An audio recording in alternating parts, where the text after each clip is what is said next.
안녕하세요. 주토피아 채널의 제이입니다. 오늘은 스태그플레이션과 모든 버블을 정상화하는 주제로 스태그플레이션 기간에 각 자산들이 어떤 방향으로 전개될지 생각해보는 시간을 가져보겠습니다. 주의사항으로는 본 영상은 주기적 자산배분 투자 전략에 따른 자산배분 비중 전략에 대한 아이디어를 다루고 있고요. 이번 영상에서는 앞으로 스태그플레이션이 얼마나 지속될지 모르지만 만약에 온다면 그때 자산들이 어떤 흐름을 가질지 순수한 아이디어를 생각하는 거기 때문에 특정 자산의 마켓 타이밍을 미리 예측해서 그걸 바탕으로 투자한다는 의미가 아니고 앞으로 장기적으로 어떤 자산들이 전망이 좋다 해서 자산 배분 투자에서 비중을 늘리고 리밸런싱을 하자, 이런 식의 개념이라고 생각해 주시면 될 것 같습니다. 영상에서 다루지 않은 기본적 경제 지표나 뉴스는 숙지하고 있는 상황으로 가정하고 영상을 찍고 있습니다. 먼저 에브리싱 버블이라는 말이 있어요. 모든 버블, 모든 거품이라고 얘기하고, 우리나라에서도 모든 자산의 버블이 꼈다 이런 식으로 얘기를 하고, 위키백과에 보면은 대부분의 자산 클래스, 주식, 주택, 채권, 상품, 암호화폐, 스펙 같은 모든 자산들의 가격에 패드의 통화 완화에 힘입어서 큰 버블이 껴있고, 이것은 유동성과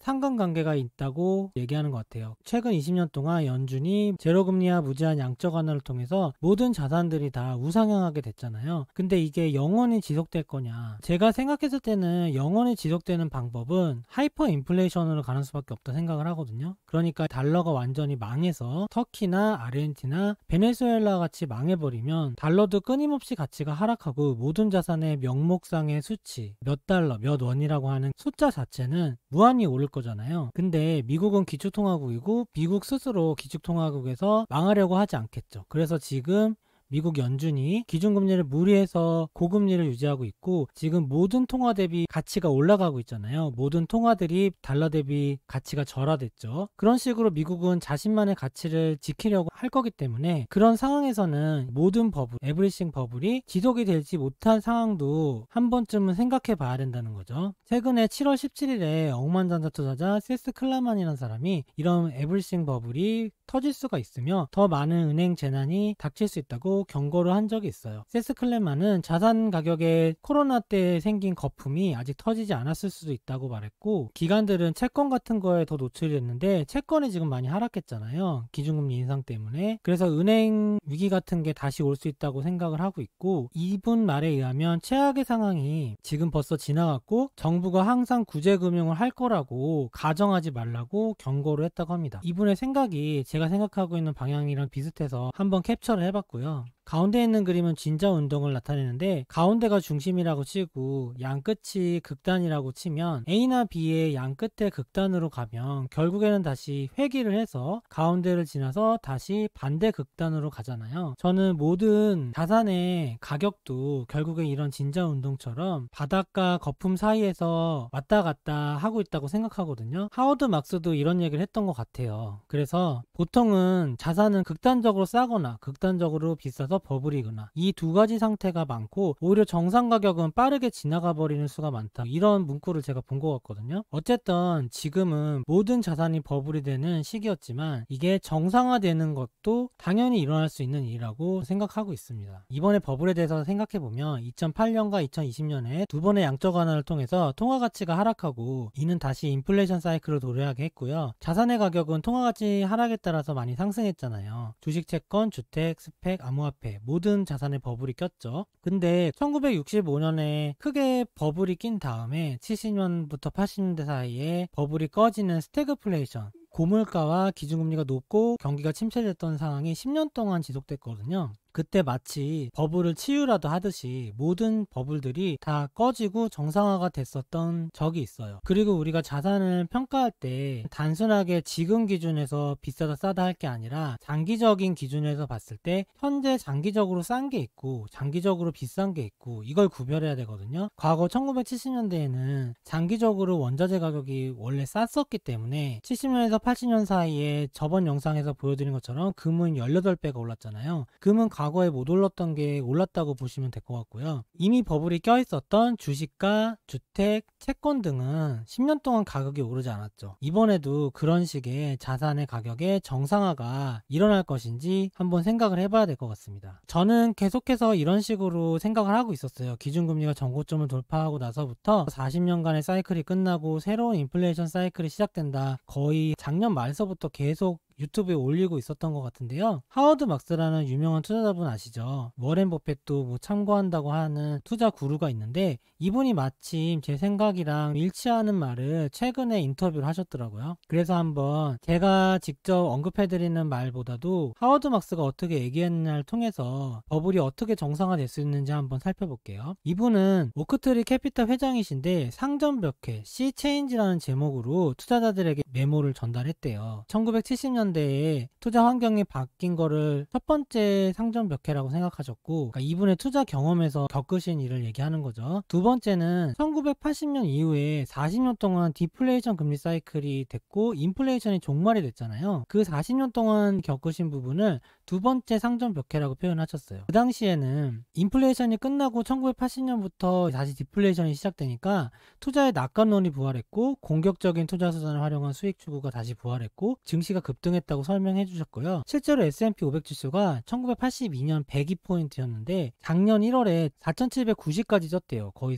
48배, 50배나 올랐네요. 50배가 오를 동안 금은 거의 안 올랐거든요. 얼마나 금이 안 올랐는지 아실 수가 있죠. 하워드 막스는 인플레이션과 금리 인상에 따라서 세 번째 상점벽해가 이제 맞을 것 같다라고 말씀을 하고 있어요. 2009년서부터 2021년까지 이어진 초저금리 시대가 저물었다고 하죠. 제가 이번에 나스닥 버블과 하이먼 미스키 모델 설명드리면서 하이먼 미스키의 버블의 초창기 시작이 2010년 정도일 거라고 말씀드렸잖아요. 이분도 그때를 말씀하시는 것 같아요. 버블의 시대가 저물고 있다. 과거에 통했던 투자 전략이 앞으로는 높은 수익률을 보장하지 못할 수 있다. 과거 경험을 말씀해 주셨는데 1969년에 이때는 어느 시절이었냐면 인플레이션 시기, 스태그플레이션 시기로 아직 들어가기 직전에 마지막 버블의 꼭대기에 있었던 시절이거든요. 이때 이분이 직장을 다녔던 은행을 포함해서 상당수의 은행이 니프티 50라는 주식 포트폴리오에 집중하고 있었대요. 예전에 아주 매력적인 50 종목만 주식이 많이 오르고 대형주 중에서 우량주들만 집중적으로 주가가 계속 오르고 나머지 주식은 오르지 않던 그런 시절이 있었거든요. 그걸 니프티 50라고 얘기를 해요. 근데 이때 모두가 집중하고 있었대요. 지금이랑 되게 비슷하죠. 지금도 예전에는 팡이라는 게 있었고 이제는 7종목의 수익률이 시장 수익률을 엄청나게 상회하고 있잖아요. 7종목을 제외한 S&P 500은 뭐 올해 수익률이 마이너스라는 말도 있더라고요. 그런 식으로 소수의 종목에 집중이 되고 있는데 69년 당시에도 그랬다는 거예요. 이때는 니프티 50가 급성장하는 초우량 기업으로 평가받았었고 너무 우량해서 악재 따위는 절대로 일어날 수 없는 종목들이었대요. 모두가 이 종목들은 주가가 결코 고평가될 수 없다며 믿어 의심치 않았어요. 지금 테슬라, 애플, 엔비디아의 믿음과 크게 다르지 않는 것 같죠? 1970년대 72년에 처음으로 경기 침체가 오면서 스태그플레이션이 시작됐거든요. 그리고 74년에서 5년에 또 두 번째 경제 위기가 있었어요. 그렇게 두 번의 경제 위기를 겪으면서 니프티 50가 어떻게 됐냐면 5년 사이에 90% 이상 손실이 났대요. 이게 미국의 초우량 기업을 지분을 소유한 결과였다고 합니다. 과거에도 이런 적이 있었는데 지금은 이렇지 않을 수 있다는 보장은 없는 거죠. 그리고 1969년과 지금의 상황이 굉장히 비슷하게 흘러가고 있거든요. 이 그림은 연준의 기준금리를 인플레이션 시기와 디플레이션 시기 그리고 다시 찾아온 인플레이션 시기로 나눠서 표기를 해본 거고요. 하워드 막스가 상점벽해 3번을 겪었다고 했잖아요. 첫 번째 인플레이션 시기, 두 번째 디플레이션 시기, 세 번째 인플레이션 시기를 겪은 거죠. 그때 아까 말한 1969년이 요때예요.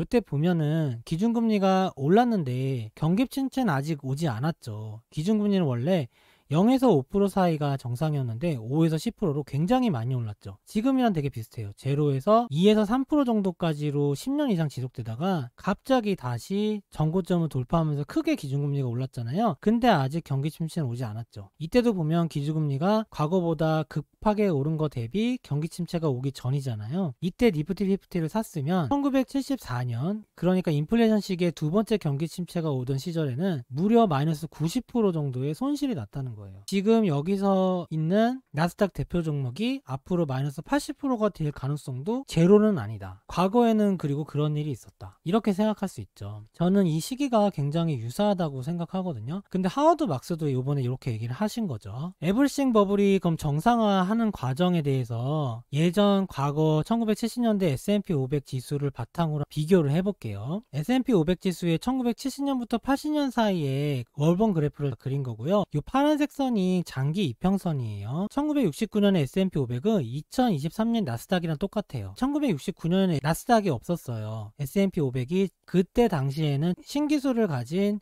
기업들이 모인 곳이었고요. 조금 더 구식 경제 모델을 가진 종목들은 다우지수에 있었죠. 다우지수도 다우 운송지수, 산업지수로 점점 더 신산업으로 발전한 거거든요. 운송지수가 가장 과거, 그 다음에 산업지수, 그 다음에 S&P 500 이런 식으로 트렌드가 바뀌어 나갔는데 지금은 나스닥으로 갔죠. 이때 S&P 500이 나스닥이라고 생각하시면 돼요. 보시면은 1960년대 초반서부터 60년 후반까지 아주 많이 올랐죠. 2배 이상 올랐고요. 장기 이평선은 크게 이탈하지 않고 거의 지지하면서 올라오는 모습 보이죠. 근데 69년에 이때 니프티 50가 극성을 부렸다는 거예요. 50 종목만 잘 나갔다는 거고 상위. 65년서부터 서서히 인플레이션이 오면서 기준금리 올라갔잖아요. 이때는 기준금리가 고점이 10%였고요. 경기 침체 구간은 제가 이렇게 파란색으로 표시를 해놨어요. 여기서부터 1970년대서부터 1980년대까지를 인플레이션 시기라고 하고 기준금리는 3번의 피크를 찍었고요. 경기 침체는 크게 앞에 2번 오고 마지막에 한 번 더 와서 총 3번이 왔어요. 보니까 마지막 경기 침체에는 빠르게 반등했더라고요. 코로나 위기처럼. 근데 첫 번째와 두 번째 경기 침체에는 많이 손실이 났는데 첫 번째 경기 침체에는 S&P 500이 37% 하락했더라고요. 고점 대비. 특징은 장기 이평선 5년을 완전히 하방 이탈하면서 밑으로 내려갔다는 거예요. 이런 현상이 일어나기 전에 과거 10년 동안에는 꾸준히 우상향하고 장기 이평선도 우상향하고 있죠. 그리고 장기 이평선을 크게 이탈하지 않잖아요. 근데 인플레이션 시기가 오면서 오는 경기 침체 앞에서 장기 이평선을 뚫고 내려가죠. 뚫고 내려가고서 다시 회복했다가 다시 뚫고 내려갔다가 이런 걸 반복하면서 보시면은 장기 이평선이 가파르게 올라가던 게 다시 옆으로 평행하게 횡보하는 식으로 옆으로 기어가게 되잖아요. 이게 버블이 정상화되는 과정이라 보시면 되거든요. 첫 번째 경기 침체에서는 고점 대비 37%, 두 번째 경기 침체 전까지 금리를 많이 낮춰줬잖아요. 그러니까 다시 위험자산이 급반등을 했어요. 급반등을 해서 전고점을 뚫고 올라가기도 하고 거의 50% 이상 크게 반등하거든요. 근데 이 반등한 거에서 다시 두 번째 경기 침체가 왔을 때 다시 한번 50%가 떨어져요. 두 번째 경기 침체에서 더 많이 하락을 했어요. 그리고 이때는 기준금리 고점이 13%였고 과거 첫 번째보다도 더 높았었고요. 두 번째 피크였죠. 이런 식으로 S&P 500이 경기 침체마다 떨어졌는데 이때는 장기 이평선을 건드리면서 이탈하면서 떨어졌다. 그리고 37에서 50%까지 고점 대비 하락을 했었다. 그러면서 10년 동안 S&P 500이 횡보하게 됐고 10년 수익률이 명목상으로 22%밖에 나오지 않았고요. 이때 물가 상승률은 뭐 1년에 10%씩 오르던 시절이잖아요. 10년 동안 22% 오른 건 물가보다 덜 오른 거죠. 실질 수익률로는 물가를 상회하지 못했어요. 그게 과거의 스태그플레이션 시기에 당시 신산업 지수인 S&P 500이 겪은 일이에요. 지금 우리 나스닥 위치를 생각해보면 10년 동안 나스닥이 장기 이평선에서 반등하면서 계속 올라왔잖아요. 조정이 나오더라도. 그러다가 지금 전고점까지 갔고 이제 다시 한번 장기 이평선으로 내려가면서 다시 한번 테스트를 해야 되는 상황이죠. 근데 아직까지 경기 침체는 오지 않았죠. 그리고 과거 요 시절처럼 기준금리는 전에 5년, 10년 사이에 보지 못했던 금리로 올라가고 있고 물가도 올라가고 있죠. 만약에 여기서 앞으로 경기 침체가 온다면 과거에 1970년대 첫 번째 경기 침체가 온 거와 굉장히 유사한 상황이 되잖아요. 그리고 이때 중동도 전쟁 일어나고 유가도 많이 상승했는데 지금도 중동이 정세가 불안정하죠. 1970년대에 냉전이 아직 종식이 덜 됐던 시기거든요. 그러니까 지정학적인 위기도 정리가 안 됐을 시기예요. 지금도 지정학적으로 불안정한 것도 비슷하죠. 여러 가지 비슷한 점이 많은데 그냥 단순하게 과거의 금리 고점보다 크게 금리가 올랐는데 첫 번째 금리 고점이 온 시기, 과거 인플레이션 시기에는 3번의 금리가 고점을 경신했잖아요. 3번의 피크를 찍으면서. 그러니까 첫 번째 피크를 얘기하는 거예요. 지금 보면은 기준금리 크게 올리면서 어느 정도 고점에 도달하고 있죠. 그 5.5% 정도에서 거의 고점을 만들 것으로 보이죠. 현재 그런 금리적인 측면이 되게 비슷하고, 물가랑 경기 침체도 오지 않았죠. 아직 이때도 마찬가지고 오지 않았었고, 증시가 아직까지 크게 하락하기 전이고, 또 이평선을 뚫고 하락하지도 않았죠. 그것도 지금이랑 비슷해요. 그래서 지금이랑 비교한다면은 과거의 상승 흐름과 금리 상태, 경기 침체 직전이란 걸 고려하면 현재 여기 정도가 되지 않나 라고 저는 보이고, 만약에 앞으로 10년 동안 스태그플레이션 시기가 온다면 뭐 이런 흐름이 오지 말라는 법이 없는 거죠. 하이먼 미스키 버블의 시작이 어떻게 됐냐, 이 그래프 많이 보여드렸던 부분이고, 오른쪽에 있는 하이먼 미스키 모델처럼 바닥에서 자산 가격이 서서히 이룩한 다음에 1차 하락을 겪고, 여기서부터 대중들이 많이 참여해요.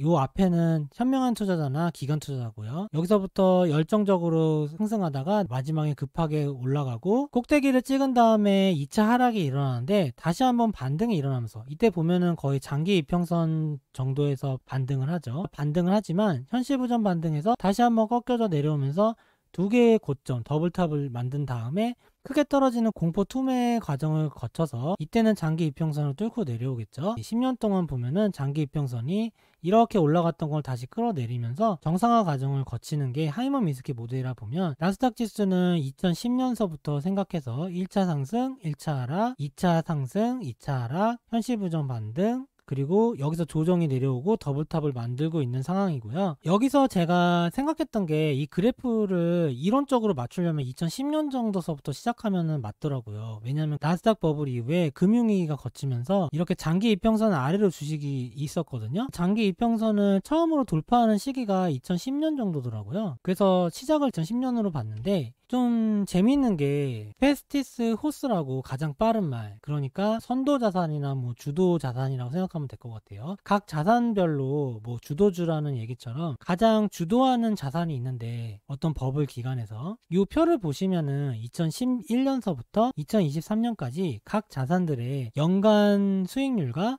그 다음에 이걸 합산한 전체 수익률, 그리고 복리 수익률까지 다 나타낸 그래프인데요. 이 표를 만드신 분이 2011년서부터 굳이 표현하신 이유가, 이분도 2011년부터 버블이 시작이라고 생각하셨는지 모르겠지만 재미있게 좀 일치하는 부분이 있더라고요. 아까 하워드 막스도 2010년 정도 얘기하시고, 근데 이때서부터 보면 여러 가지 자산들이 다 있어요. 근데 여기서는 비트코인이 따로 들어가 있거든요. 그리고 지금은 골드만삭스에서도 자산군 가격 발표할 때 비트코인을 자산으로 편입해서 발표하고 있고, 이제 앞으로 비트코인 현물 ETF도 곧 출시가 될 예정이고, 지금은 비트코인이 실체가 없는 튤립 버블 아니냐 이런 말을 하실 시기는 아니잖아요. 이제 주류에서 다 인정을 하면서 어느 정도 제도화 과정에 막바지에 이르고 있는 상황이죠. 어쨌든 간에 비트코인이 자산이라고 생각했을 때, 비트코인과 뭐 나스닥 100, 그 다음에 미국 성장주, 대형주, 선진국 주식, 미국의 중형주, 소형주, 신흥국 주식, 금, 리츠, 가치주, 채권, 하이힐드 채권, 물가 연동 채권, 그리고 미국 장기채, 이런 식으로, 그리고 맨 마지막에 있는 거는 원자재거든요. 이런 식으로 모든 자산들을 다 분류를 해놓은 거예요. 근데 여기서 특징적인 게 뭐냐면, 2011년부터 23년까지 자산들의 수익률을 비교해봤어요. 연평균 수익률 YTD와 총 수익률을 비교해봤는데, 비트코인이 연평균 수익률로 봤을 때 평균 158%로 2위인 나스닥 100 지수인 QQQ 17.8%보다 연간 수익률이죠. 말도 안 되게 높잖아요. 그 다음에 3위는 미국 성장주, 4위는 미국 대형주, 이런 식이에요. 2022년서부터 지금 버블이 꺼지고 있잖아요. 2021년에는 더 차이가 컸어요. 뭐 비트코인도 훨씬 수익이 좋았고, 나스닥도 수익이 좋았고, TLT도 이때는 수익이 좋았었는데, 이 버블이 꺼지면서 TLT 쪽이, 채권 쪽이 많이 하락하는 바람에 수익률이 많이 내려갔는데, 2021년 전에는 미국 국채들도 다 버블인 상태였죠. 다 우상하고 있었고요. 근데 총 수익률로 보면은 비트코인은 말하기도 힘드네요. 100만 1000만이니까 1000만 포인트가 올랐고, 2위가 QQQ인데 11년부터 23년 사이에 680%니까 70배가 올랐네요. 미국 성장주는 뭐 46배 오르고, 이런 식이거든요. 근데 여기 보시면 모든 자산이 올랐는데 마이너스인 거 보이시죠? 이 마이너스가 뭐냐면 원자재예요. 원자재는 보시면 2021년과 2022년에는 다른 거 다 떨어질 때 원자재가 제일 성적이 좋았잖아요. 근데 이거를 감안해서도 다 합치면은 예전에 너무 안 좋아서 아직까지도 수익이 제일 안 좋아요. 마이너스예요. 그러니까 원자재가 얼마나 저평가되고 있었는지 아시겠죠? 근데 이제는 아까 말씀드린 것처럼 정상화 과정 중에 저평가되어 있는 거는 다시 상승하고, 고평가되어 있는 거는 다시 떨어지고 이런 시기가 온다는 거죠. 근데 여기서 비트코인을 보면 비트코인의 탄생 역사가 서브프라임 금융위기에서 미국과 영국의 금융기관의 구제금융에 반발하면서 만들어진 자산이거든요. 2009년에 탄생했어요. 근데 마침 지금 버블의 시작이 2010년 정도서부터잖아요. 그리고 보신 것처럼 이번 버블에서 가장 높은 수익률을 거뒀죠. 그래서 이번 버블의 선도자산이라고 저는 생각하고 있어요. 비트코인을요. 실제로 비트코인을 보면은 여기 아래쪽에 있는 게 그의 가장 좋았던 수익률의 자산이거든요. 비트코인은 4년마다 3번, 3년은 항상 수익률 1위를 하고요. 한 번만 수익률이 꼴찌예요. 수익률 1위 3번, 꼴찌 1번, 1위 3번, 꼴찌 1번, 1위 3번, 꼴찌 1번. 꼴찌가 작년이었죠. 그리고 이제부터 수익률이 3번 또 좋을 수도 있는 그런 상황이거든요. 다음 시간에는 각 자산별로 어느 정도 거품이 껴있고 어느 정도 정상화가 필요한지를 간단하게 알아볼 예정인데요. 오늘에는 그냥 한 줄로 간단하게 언급만 해드릴게요. 저는 이번 스태그플레이션 기간 동안 모든 버블들이 다 정상화가 될 거라 생각하거든요. 근데 정상화라는 게 어떤 버블이 꺼지면서 그 자산이 뭐 폭락해서 망한다 이런 개념이 아니고, 아까 1970년대 S&P 500 보신 것처럼 급하게 올랐던 장기 이평선이 그냥 옆으로 누워버리는, 정고점을 높이지 못하는 박스권 횡보를 통해서 자산들의 거품이 서서히 빠지는 그런 거를 생각하고 있거든요. 그래서 지금 만약에 미국 주식이 고평가되어 있으면 앞으로는 좀 떨어지면서 다른 자산들과 키높이를 맞추는 거죠. 근데 기본적으로 원자재나 금 같은 거는 지난 40년간 너무 안 올랐기 때문에 차트상으로 보시면 원자재도 최근으로 보면 많이 오른 것 같고 금도 최근으로 보면 떨어지지 않아 보이잖아요. 근데 그게 정말로 장기 차트 40년으로 이어서 보면은 정말 티끌도 안 오른 거거든요. 그런 거 대비해서 저는 금이나 원자재는 그냥 저평가가 현재 돼 있다고 생각하고 있어요. 그래서 요거는